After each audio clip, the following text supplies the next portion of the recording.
नमस्कार दोस्तों, आज इस वीडियो के अंदर हम देखेंगे कि कैसे हम घर बैठे बैठे बैंक ऑफ बड़ौदा के अंदर अपनी इंटरनेट बैंकिंग कैसे एक्टिवेट कर सकते हैं। देखो 5 मिनट का प्रोसेस है। हमारी टीम ने अभी अभी किसी का अप्लाई किया था तो हमने यहाँ पर पूरा का पूरा प्रोसेस रिकॉर्ड कर लिया। पूरा का पूरा नया प्रोसेस है। इजीली स्टेप बाय स्टेप आप भी देखोगे तो इजीली 5 मिनट के अंदर आपका नेट बैंकिंग एक्टिवेट हो जाएगी। तो अब नेट बैंकिंग को कैसे एक्टिवेट करना है, तो सबसे पहले हमें गूगल क्रोम पर लिखना होगा BOB इंटरनेट बैंकिंग। उसके बाद यहाँ पर लिंक आएगा, आपको उस पर क्लिक करना है। जैसे ही आप लिंक पर क्लिक करोगे उसके बाद यहाँ पर टॉप राइट साइड पर आपके पास ऑप्शन आएगा लॉगिन का। तो सिंपली यहाँ पर आपको लॉगिन के ऑप्शन पर क्लिक करना है। अब लॉगिन के ऑप्शन पर क्लिक करने के बाद यहाँ पर लिखा हुआ है BOB world internet banking India. तो यहाँ पर आपको इस पर क्लिक करना है। अब जैसे ही आप यहाँ पर क्लिक करोगे तब आपके सामने कुछ इस तरीके का इंटरफेस आएगा। यहाँ पर लिखा हुआ है यूजर आईडी। बेसिकली देखो, हमें यूजर आईडी और पासवर्ड नहीं पता, नेट बैंकिंग के लिए वही बनाना होता है। तो नीचे बहुत सारे ऑप्शन है, unlock user ID, reset security answer, forget user ID, disable user ID, online registration using debit card. तो देखो यहाँ पर ना बेसिकली दो ऑप्शन मेन है। एक तो सबसे पहला है फॉरगेट यूजर आईडी और दूसरा है online registration using debit card. हम इन दोनों मेथड से बैंक ऑफ बड़ौदा के अंदर इंटरनेट बैंकिंग एक्टिवेट कर सकते हैं। देखो जो यहाँ पर डेबिट कार्ड वाला ऑप्शन है ना, उसके लिए यहाँ पर आपके पास डेबिट कार्ड का नंबर पता होना चाहिए, डेबिट कार्ड का पिन पता होना चाहिए। बट बहुत से लोगों के पास डेबिट कार्ड नहीं होता, किसी का आ रहा होता है, किसी का नहीं होता। तो यहाँ पर जो पहला ऑप्शन है फॉरगेट यूजर आईडी, इसके लिए सिर्फ आपको अपना मोबाइल नंबर और अकाउंट नंबर पता होना चाहिए। तो इस वीडियो के अंदर हम यहाँ पर फॉरगेट यूजर आईडी वाला ऑप्शन सिलेक्ट करेंगे। तो यहाँ पर हमें करना कुछ नहीं, सबसे पहले हमें यहाँ पर फॉरगेट यूजर आईडी पर क्लिक करना है। उसके बाद यहाँ पर आपका अकाउंट नंबर पूछा गया, तो यहाँ पर आपको अपना अकाउंट नंबर एंटर करना है। उसके बाद यहाँ पर लिखा हुआ है मोबाइल नंबर या ईमेल आईडी, जो भी आप सिलेक्ट करोगे उस पर OTP जाएगा। तो हम यहाँ पर मोबाइल नंबर सिलेक्ट कर रहे हैं। उसके बाद नीचे ऑप्शन है यहाँ पर मोबाइल नंबर डालने का, तो यहाँ पर आपको अपना मोबाइल नंबर डालना है। ध्यान रखना यहाँ पर नीचे लिखा हुआ है सबसे पहले आपको 91 लिखना है, क्योंकि इंडिया का कंट्री कोड 91 है। प्लस नहीं लगाना, सिर्फ 91 लिखना है। उसके बाद जो भी आपका मोबाइल नंबर है वो यहाँ पर एंटर करना है। देन सिंपली यहाँ पर कंटिन्यू के ऑप्शन पर क्लिक करना है। अब कंटिन्यू के ऑप्शन पर क्लिक करने के बाद अब यहाँ पर लिखा हुआ है एक OTP आपके मोबाइल पे आएगा, तो उस OTP को यहाँ पर आपको एंटर करना है। OTP एंटर करने के बाद सिंपली यहाँ पर नीचे कंटिन्यू के ऑप्शन पर क्लिक करना है। कंटिन्यू पर क्लिक करने के बाद अब यहाँ पर लिखा हुआ है user ID has been send to your registered mobile number and email ID. तो जो भी आपकी यूजर आईडी है वो आपके फोन पर एक मैसेज आएगा और एक मेल आएगी, तो दोनों में यूजर आईडी होगी। तो वहां से आप अपनी यूजर आईडी ले लेना। उसके बाद नीचे यहाँ पर आपके पास ऑप्शन है बैक टू लॉगिन का, सिंपली यहाँ पर आपको क्लिक करना है। अब हमारे पास यूजर आईडी आ गया, तो हमें यहाँ पर यूजर आईडी डालनी है। यूजर आईडी डालने के बाद सिंपली यहाँ पर हमें नीचे लॉगिन पर क्लिक करना है। अब लॉगिन पर क्लिक करने के बाद अब यहाँ पर बोला हुआ है साइन इन ऑन पासवर्ड। तो देखो हमें पासवर्ड नहीं पता, यूजर आईडी हमारे पास आ गई। अब हमें पासवर्ड बनाना है। पासवर्ड बनाने के लिए भी हमें वही करना है। नीचे आपके पास ऑप्शन है सेट पासवर्ड / फॉरगेट पासवर्ड का, तो हमें इस पर क्लिक करना है। फॉरगेट पासवर्ड पर क्लिक करने के बाद अब यहाँ पर आपके पास दो ऑप्शन आएंगे, regenerate sign in on both transaction और password using email and OTP, और दूसरा यहाँ पर regenerate password using debit card. तो हमें यहाँ पर पहला ऑप्शन सिलेक्ट करना है। देन कंटिन्यू के ऑप्शन पर क्लिक करना है। कंटिन्यू पर क्लिक करने के बाद अब यहाँ पर आपको अपनी यूजर आईडी डालनी है। देन नीचे मोबाइल नंबर डालना है। ध्यान रखना मोबाइल नंबर डालने से पहले 91 जरूर डालना। उसके बाद सिंपली यहाँ पर कंटिन्यू पर क्लिक कर देना। अब कंटिन्यू पर क्लिक करने के बाद अब आपके फोन और ईमेल पर दोनों पे एक OTP आएगा। देन सिंपली यहाँ पर आपको उस OTP को डालना है। देन कंटिन्यू के ऑप्शन पर क्लिक करना है। कंटिन्यू पर क्लिक करने के बाद अब आपके पास कुछ इस तरीके का इंटरफेस आएगा। यहाँ पर लिखा हुआ है सेट/रीसेट पासवर्ड, जहां पर आपके पास तीन ऑप्शन आएंगे। पहला ऑप्शन है रीसेट साइन ऑन पासवर्ड, दूसरा ऑप्शन है रीसेट ट्रांजैक्शन पासवर्ड और तीसरा ऑप्शन है reset sign on and transaction password. तो बेसिकली एक चीज समझ लो, नेट बैंकिंग जब भी बनाते हैं ना, तो नेट बैंकिंग के दो पासवर्ड होते हैं। एक होता है लॉगिन पासवर्ड, दूसरा होता है ट्रांजैक्शन पासवर्ड। लॉगिन पासवर्ड होता है नेट बैंकिंग के अंदर एंटर करने के लिए, और ट्रांजैक्शन पासवर्ड होता है कुछ भी आप ट्रांजैक्शन वगैरह करोगे या अकाउंट खोलते टाइम जो भी पासवर्ड डालते हैं तब वहां पर ट्रांजैक्शन पासवर्ड यूज होता है। तो देखो हमें यहाँ पर ऑप्शन सिलेक्ट करना है reset sign on and transaction password, क्योंकि अभी तक हमने कोई भी पासवर्ड नहीं बनाया। तो हम यहाँ पर तीसरा ऑप्शन सिलेक्ट कर लेंगे। उस ऑप्शन को सिलेक्ट करने के बाद सिंपली यहाँ पर आपको कंटिन्यू के ऑप्शन पर क्लिक करना है।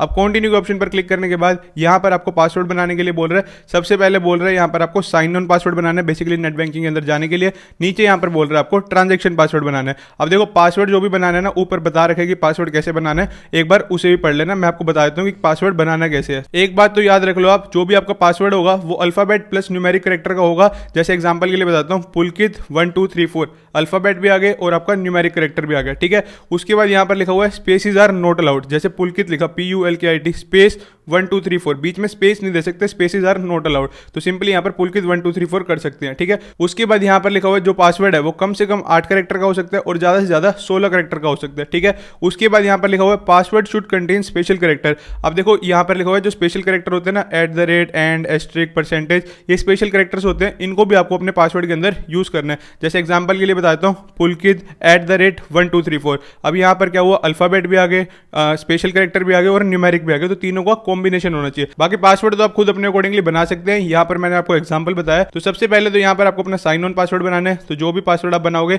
सेम वही यहाँ पर retype on sign on password में डाल देना। उसके बाद यहाँ पर आपको अपना ट्रांजेक्शन पासवर्ड बनाना है। सेम इसी तरीके से ट्रांजेक्शन पासवर्ड बनाना है। ध्यान रखना जो साइन ऑन पासवर्ड है और ट्रांजेक्शन पासवर्ड है वो सेम नहीं हो सकते। तो सबसे पहले आपको साइन ऑन बनाना है, उसके बाद यहाँ पर आपको ट्रांजेक्शन पासवर्ड बनाना है। दोनों अलग अलग होंगे लेकिन पासवर्ड बनाने का तरीका वही है। पासवर्ड बनाने के बाद यहाँ पर आपको सबमिट करना है। अब जैसे ही आप सबमिट करोगे तो यहाँ पर लिखा हुआ है the password is change successfully. उसके नीचे यहाँ पर ऑप्शन है गो टू बैक पेज। तो यहाँ पर सिंपली आपको इस पर क्लिक करना है। देन यहाँ पर आप होम पेज पर आ जाओगे। देन यहाँ पर आपको सबसे पहले आपको यूजर आईडी डालनी है। अब हमें यूजर आईडी पता है। उसके बाद सिंपली यहाँ पर आपको लॉगिन करना है। अब जैसे ही आप लॉगिन करोगे उसके बाद यहाँ पर आपसे पासवर्ड पूछ रहा है। तो सिंपली जो भी आपने साइन ऑन पासवर्ड बनाया था ना लॉगिन करने के लिए, तो यहाँ पर उसको डाल देना।